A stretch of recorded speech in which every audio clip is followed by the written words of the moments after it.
Kahapon, bumalik ulit ako dito sa Savage. Siyempre, saan pa ba ako babalik kapag feeling ko talaga sobrang nahahaggard na ako? Itong mga nakaraan kasi, sobrang nag-dry yung mga skin ko dahil sa kakabilad ko. Pero buti na lang talaga, halos nakilala na ako ng mga staff dito. Sobrang busy nga nila dahil ang dami nilang client everyday. 30 the morning pa kami nagpunta, siguro around 9 a.m. to. Yung clinic lang talaga na to ang lagi kong pinupuntahan at pinili kong mag-alaga sa skin ko dahil napakabait ng mga staff dito at sobrang ganda ng mga services. Siyempre nung makapasok na kami, una ko talagang pinagawa itong celebrity drip nila. Alam nyo ba na ang ganda ng effect nito sa akin kaya naman pati si Bebo nagpapadrip na din. Promise, ang lakas talaga magpa-fresh nito. Tapos napakadaming benefits nito sa katawan natin. At halos lahat nga ng mga nakikita ko dito, nagpapa-celebrity drip din sila. Kung sa resto nga, ito talaga yung best seller nila dito. Yung nurse nila dito, grabe napakagaan ng kamay, hindi mo mararamdaman na tinutusok ka na pala. Pero yun na nga, dahil mabilis lang naman magpa-drip, pinapasok na agad ako ng mga staff para masimulan na yung facial. Pinagawa ko nga ngayon ay Oxybright. Dahil ilang balik naman na ako dito, medyo nagko-close na talaga yung pores ko, kaya ang balak ko naman ngayon ay magpa-glass skin. Pero isa talaga to sa mga pinaka-favorite na ginagawa sa akin, kasi para maghugis bigas yung face ko. Kung mapapansin nyo, sobrang chubby cheeks ko din kasi. Tang instant talaga ng effect nito para sa akin, kasi agad makikita mo yung effect niya. Recommended ko talaga na ipagawa nyo to every punta nyo sa Savage. After nga nung sinimulan na ni ate yung facial, di talaga ako nasasaktan kapag si ate yung gumagawa sa face ko kasi ang lambot-lambot ng kamay niyan. Itong Oxybright nakaka-help talaga mag-lighten ng mga dark spots natin. Sa akin, sobrang ganda ng benefits nito kasi serum talaga yung nilalagay sa mukha mo. Kaya naman tigilan mo na ang pagsasana all sa mga glass skin dyan dahil ito na ang solusyon para sa atin. Bilis nga ng procedure na to at hindi lang tinagal ng 30 minutes. So ko pa nga sanang matulog pa habang fini-facial. Ditong Oxybright ay instant effect din. Sabi, sobrang nag-glow agad yung face ko. Baka naman malito kayo at mapagkamalan nyo akong bigas dahil hugis bigas na bigas na. Thank you so much, ate!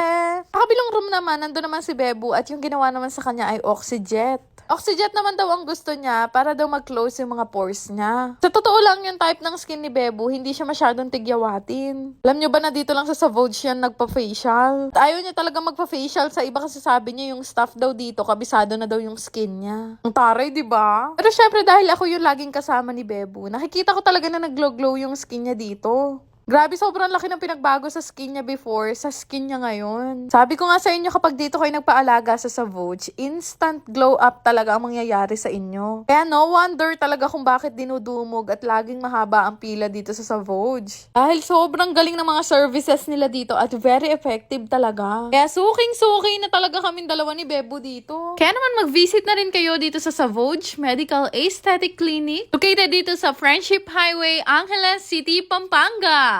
Gusto niyo rin bang kumita habang naglalaro? Download niyo na rin tong Aurora Game. I-click niyo lang yung register para makagawa kayo ng account. Lagay ang mobile number, mag-create ng password at yung OTP na marireceive nyo. Ganun lang kadali gumawa ng account at pwedeng-pwede na kayong mag-cash in para makapaglaro. Napakadali lang din naman mag-cash in. Ilalagay niyo lang naman ang inyong GCash account name, GCash number at yung login password. Napakadaming laro na pwede mong pagpilian dito. May Guess Size, Toss Coin at Benson WD. Pero isa sa mga madalas ko talagang laruin itong color game. Bukod sa madali ang mechanics nito, mabilis lang din kumita dito. Para ka lang kasi naglalaro sa perya pero ang kinaganda dito, hindi mo na kailangan lumabas. Grabe guys, sobrang dali manalo dito sa Aurora Game. Isa sa pinakamadaling laro pa dito ay itong Dragon and Tiger. Ito lang naman din kasi yung pagpipilian mo dito. Mimili ka lang naman kung Dragon, Tiger, or Tie. Sarap nga tumaya dito kasi ang laki ng napapanalunan. Tipin nyo, sa isang taya, minsan nananalo talaga ako ng kulang 2,000. Kapag ka nga nananalo na ako ng malaki, syempre nagka-cash out na ako. Yung kinashin ko nga kanina na 100 pesos, napalaki ko siya ng 10,000. Sobrang dali lang din naman mag-cash out. Lalagay mo lang naman yung GCash information mo at wag mong kakalimutan na ilagay yung login password mo. Di ba ganun lang kadali manalo dito sa Aurora Game? Kaya naman, subukan nyo na rin itong laruin gamit ang link na makikita nyo sa comment section. Yun lang naman. Salamat!